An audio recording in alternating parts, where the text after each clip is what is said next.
नमस्ते बच्चों, मैं डॉक्टर सीमा चौधरी, सह आचार्य संस्कृत, राजकीय महाविद्यालय बूंदी। अभी तक हम लोगों ने कुमार संभव के 27 श्लोकों का अध्ययन कर लिया है और इन 27 श्लोकों में यही प्रयास बताया गया है कि पार्वती कितना कठिन तप कर रही थी और उस समय में तप करने के काल में वो किस प्रकार की नज़र आ रही थी या किस प्रकार की उपमाएं उन्हें दी जा रही थी, ये सभी वर्णन अभी तक के श्लोकों में आए हैं। इससे पूर्व का भी जो श्लोक है उसमें उदाहरण देकर ये बताया गया है कि जो पार्वती जल में सदा खड़ी रहती थी, जो पौष की रात्रियां थी, सर्दी की अत्यंत, उनमें भी और तप कर रही थी, तो जो पार्वती का मुख जो था वो जल में दिख रहा था और जो हेमंत की अत्यंत ठंड थी वो इतनी ज़्यादा थी कि उनके होंठ काँप रहे थे और कमल के समान सुगंधित निश्वास उनका निकल रहा था। तो वहाँ वो जो पार्वती है उसकी तुलना, उसके मुख की तुलना कमलों के समान की गई है कि उसके मुख कमल से तालाब अविच्छिन्न कमल वाला बना रहता है। जिस प्रकार की अत्यंत ठंड होने पर जो कमल हैं वो सरोवर में नज़र नहीं आ रहे हैं, उस समय में भी पार्वती का जो मुख कमल है उसका उदाहरण देकर कहा गया है कि वो तपस्या जब वो कर रही है जल में, तो मानिए उसका जो मुख कमल है उससे वह तालाब कमल वाला बना हुआ है। और इसी क्रम में आगे अब आप ये श्लोक देखिए।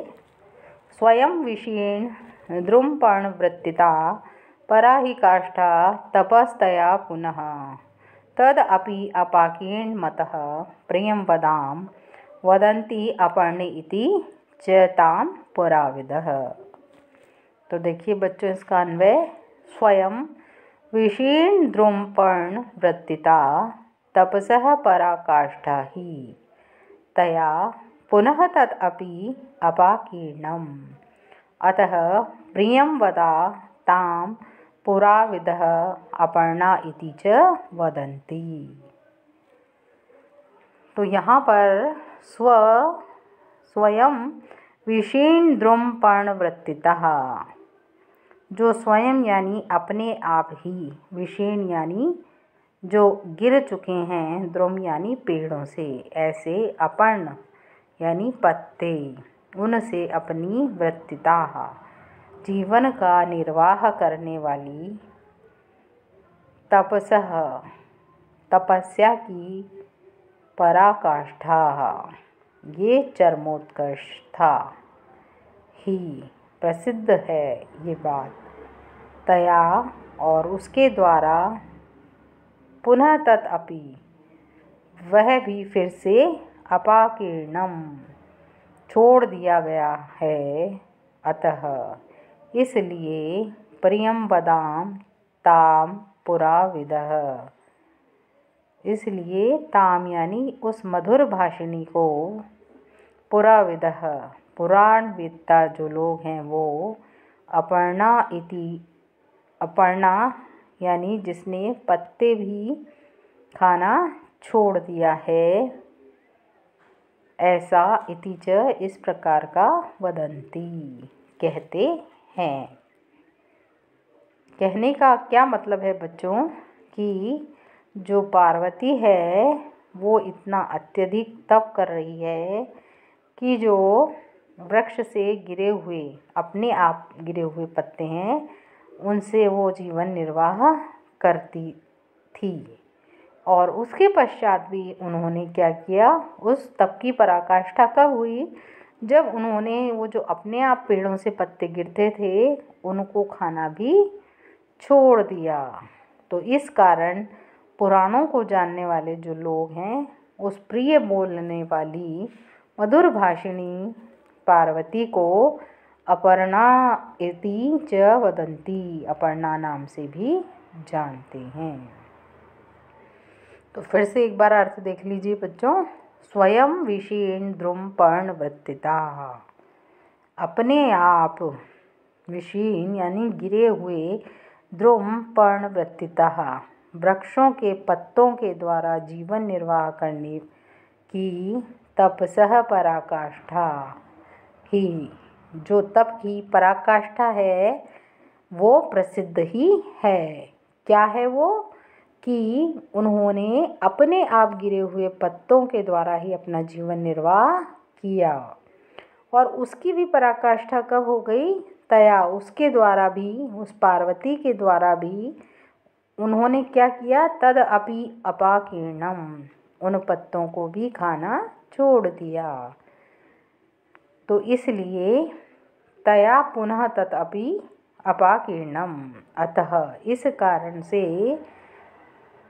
ताम, उस मधुर भाषिणी को, पुराविद है जो पुराण वेदता हैं, उन्होंने अपर्णा इति च वदन्ति, अपर्णा इस प्रकार का नाम उसे दे दिया। अर्थात पार्वती का एक नाम अपर्णा भी हो गया, क्योंकि उन्होंने पत्तों को जो स्वयं गिर रहे थे वृक्षों से उनको खाना भी बंद कर दिया। तो देखिए आप कि पार्वती का नाम अपर्णा भी था। यह नाम उसके द्वारा तपस्या के अंतर्गत स्वयं गिरे हुए पत्तों को भी खाना छोड़ देने के कारण पड़ा। और कवि के मतानुसार यह तपस्या की पराकाष्ठा से भी कहीं बढ़कर था। प्रियम वदाम, ये जो मधुर भाषिणी थी, प्रिय बोलने वाली थी, तो प्रियम वदती इति प्रियम वदा, इस कारण से ताम प्रियम वदाम, उसको क्या कहा गया? मधुर भाषिणी कहा गया। इसी प्रकार से अपर्णः, अविद्यमानम पर्ण यस्या सा अपर्णः, यहाँ बहुव्रीहि समास है। तो अगला श्लोक देखिए अब बच्चों। मृणालिकापेलवम एवं आदिभिः व्रतैः स्वयमंग गल्पन्त्यर्अहर्निशं तपः शरीरे कठिनैरुपार्जितं तपस्विनां दूरं धश्चकार सा। इसका अन्वय देखिए बच्चों। सा मृणालिका पेलवम तपस्विनां तपः एवं आदिभिः व्रतैः स्वयं अंगम ग्लपयन्ती अहर्निशं कठिनैः शरीरैः उपार्जितं दूरम अधः चकार। तो सा यानी उस पार्वती ने क्या किया?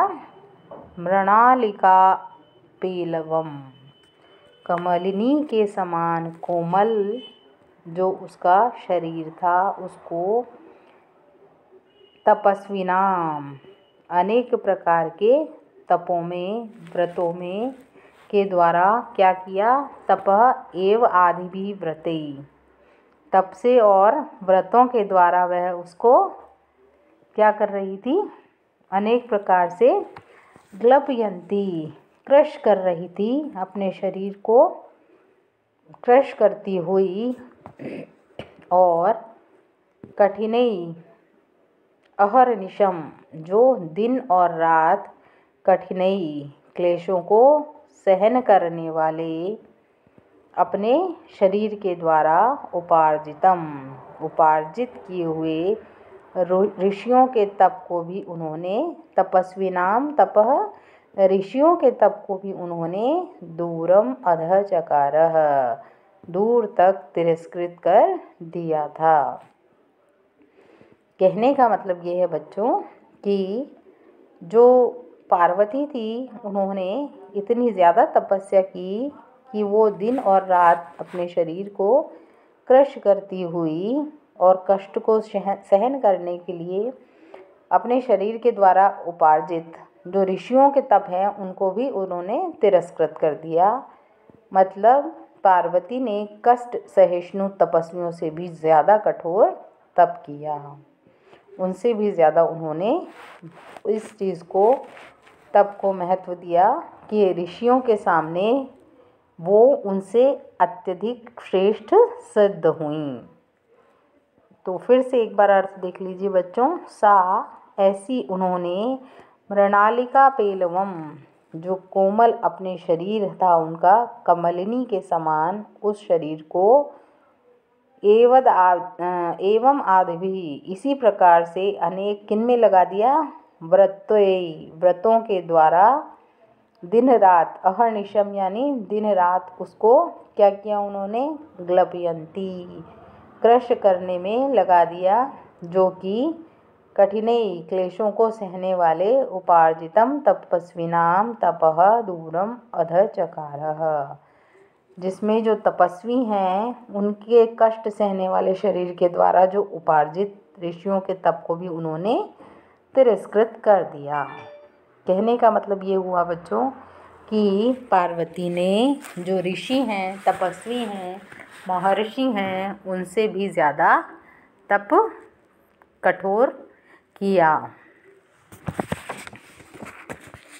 तो अब इससे अगला श्लोक आप देखिए।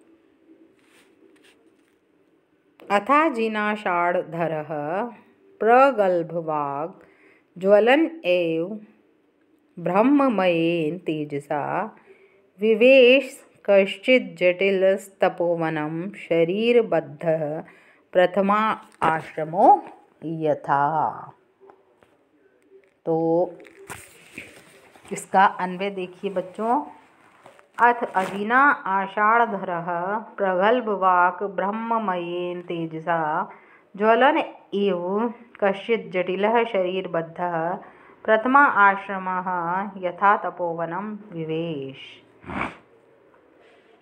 अथ इसके पश्चात क्या हुआ कि अजिना आषाढ़धरः जो कृष्ण मृग चर्म है और आषाढ़ पलाश का दंड है और कृष्ण मृग चर्म और पलाश का जो दंड है वो प्रगल्भ वाक जो बोलने में चतुर थे, ऐसे ब्रह्ममयेन तेजसा ब्रह्म से युक्त तेज से ज्वलन एव दैदीप्यमान की तरह कश्चित कोई जटिल जिन्होंने जटाएं धारण कर रखी थी, ऐसे शरीरबद्ध शरीरवान प्रथमाश्रम यथा जो ब्रह्मचर्य आश्रम के समान तपोवनम विवेश तपोवन के अंदर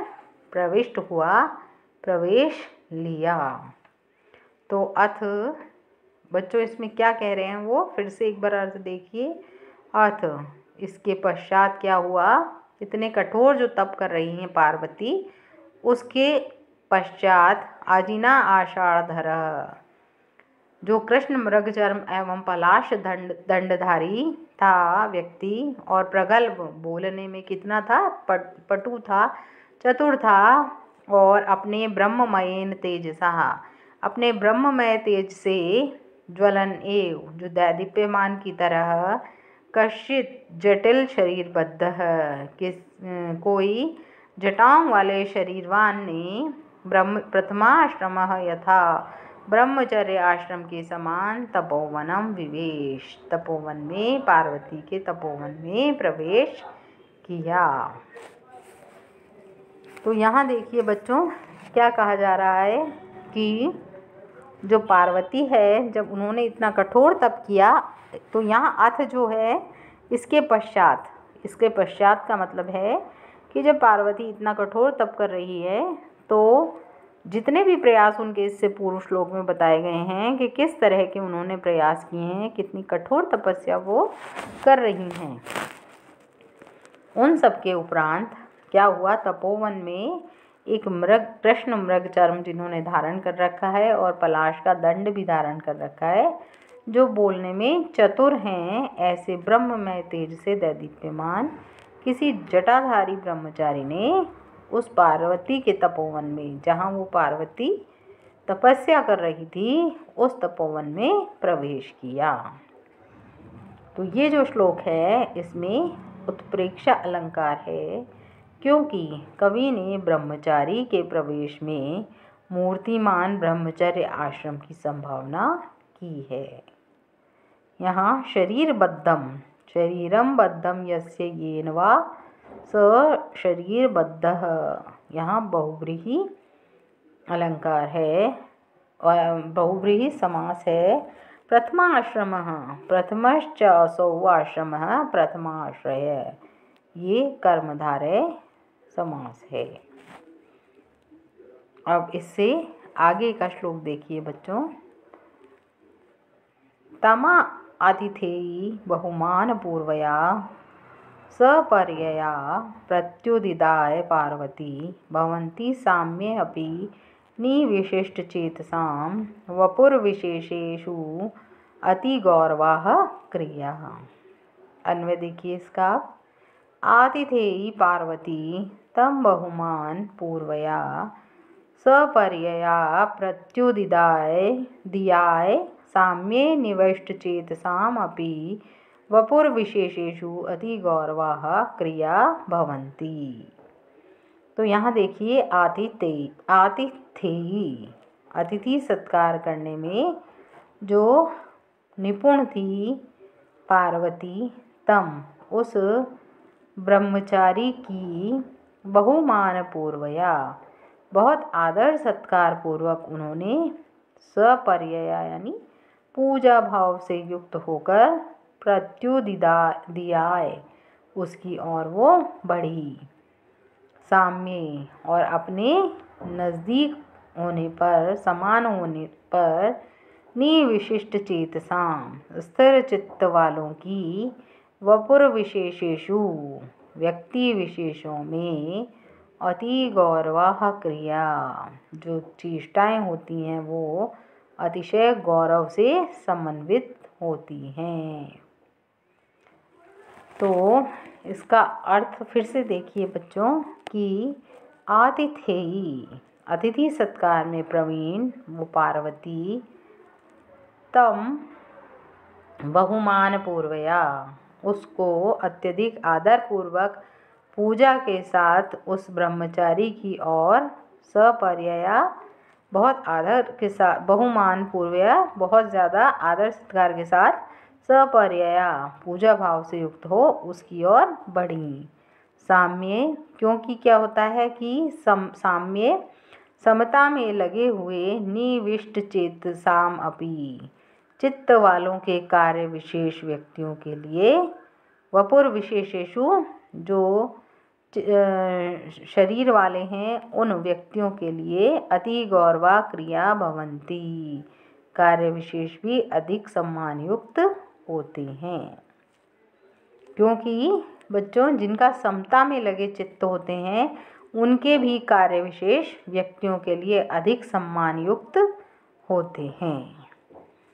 तो यहाँ पर जो पार्वती है उसने तपोवन में आए हुए अतिथि स्वरूप ब्रह्मचारी का सम्मानपूर्वक स्वागत किया। वह वस्तुतः अतिथि सत्कार करने में दक्ष थी।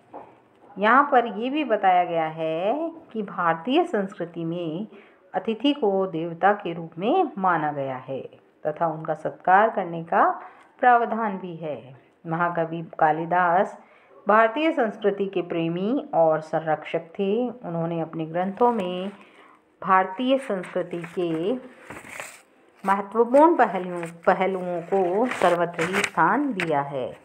अतिथि सेवा भी उन पहलुओं में से एक ही है। शाकुंतल में निरूपित कण्व के आश्रम में दुष्यंत का, रघुवंश में वशिष्ठ के आश्रम में दिलीप का और रघु के दरबार में वरतंतु शिष्य कौत्स का स्वागत किस काव्य प्रेमी को अपनी ओर आकर्षित नहीं करेगा। और ये जो श्लोक है बच्चों उसमें विशेष कथन का सामान्य कथन के द्वारा समर्थन किया गया है, इसलिए यहाँ अर्थांतरन्यास अलंकार है। और बहुमान पूर्वया में बहुश्च असौ मानः बहुमानः, और बहुमानः पूर्व यस्याः सा बहुमान पूर्वः, इस प्रकार से बहुव्रीहि समास है। अति गौरवः अत्यंतम गौरवम यासाम ताम अति गौरवः। तो आज बच्चों हमने ये 4 श्लोक देखे हैं, पढ़े हैं आपने, और आशा करती हूँ कि आपको समझ में आ गए होंगे। अब इसके आगे हम अगली कक्षा में प्रारंभ करेंगे।